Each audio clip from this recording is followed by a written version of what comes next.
Okay, we're here with Miss Luna. Luna is a very fearful puppy. She had something traumatic happen to her. She doesn't like crossing over barriers. She doesn't like certain objects. Things spook her. And so in this video, we're going to go over something I like to call click for looks. Basically, the Guardian has a clicker. I've already had her load it. If you want to, while I'm talking, if you want to grab that container right there. Now we have a high value treat. You need a treat that your dog likes to take. Now Luna, and I don't know if I'm going to combine this with other videos that we shot, but Luna has a lot of cortisol in her blood, and I can tell because she's jerking her head around and she won't take treats when she's overly stimulated or overly fearful, which is not unusual. So basically, when I have dogs like this, what I want to do is I want to help them explore or be exposed to things in a low level of intensity. Often we think about, if I'm going to grab this thing, well, I looked at it, I reached out, I touched it, I picked it up. That's multiple senses, sights and touch. So what we're going to do for Luna is I'm going to get up and move, and her Guardian has a clicker, and her Guardian's going to have a handful of treats in one of her hands, so take it out of the container okay, perfect. And what we're going to do is when Luna looks at me, her Guardian is going to click and give a treat. Now we've also loaded a marker word of yes, or she could use that, but a clicker works a little bit better as long as your dog's not fear or sound sensitive, which Luna is, but she doesn't have a problem with the clicker. So when she looks at me, you're going to click and give her a treat. There you go. And put it into her mouth. There you go. So I'm going to get up and move around a little bit. And so when I move, right there, and give her a treat. Try to click with your left hand and treat with your right hand. There you go. Click. There you go. Now we'll wait for her to look away. Right there, click.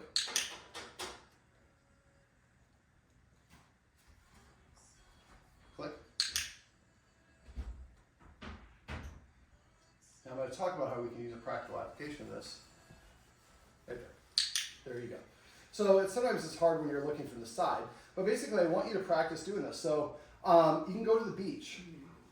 She looks at a seagull. It'll help you with your timing and your technique. Click. There you go. Now see her ears right there fluctuated forward a little bit. Now they're pinned back. So for her, when she feels more comfortable, her ears are going to fall forward and more off to the side. Click. There you go. All right, so how can we use this? So Luna has a little barrier. She stays in the kitchen, which is a long-term confinement, which I love. But she doesn't like to cross through the fencing. But even if the fencing's removed, the Guardian, she doesn't even like going from like one surface to the other. She does this with the beach, going from the beach to the sidewalk. So what you can do for that is have her in her kitchen or wherever it is, now preferably without her being fearful. But if she's in the kitchen, let's say the fence is right here. So she's kind of hanging out and the Guardian is right there. And as soon as Luna looks at it, click, and then she gets a treat. So let's actually say it's this book right here is the fencing.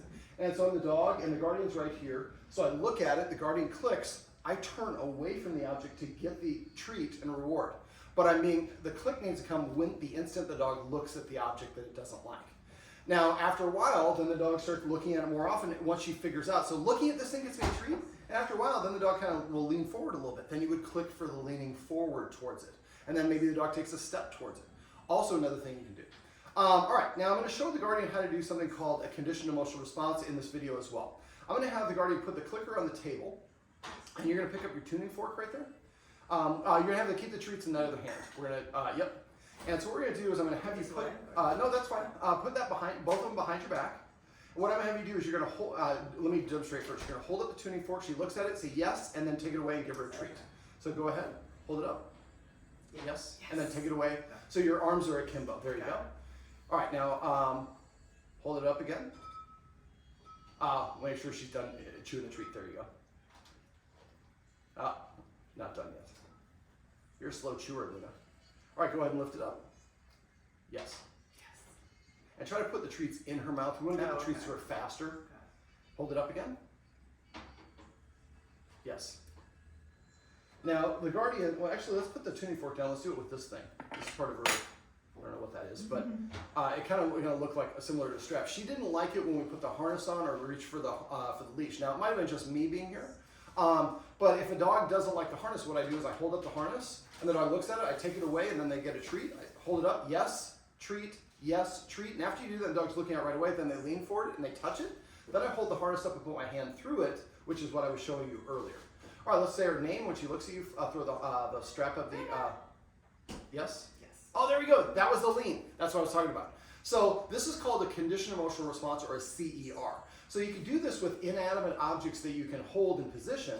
This is kind of two versions of the same exercise. So the first one is the clicking for looks is really something you can't move. You can't move a post or the floor or the gate. Well, I guess you can move the gate.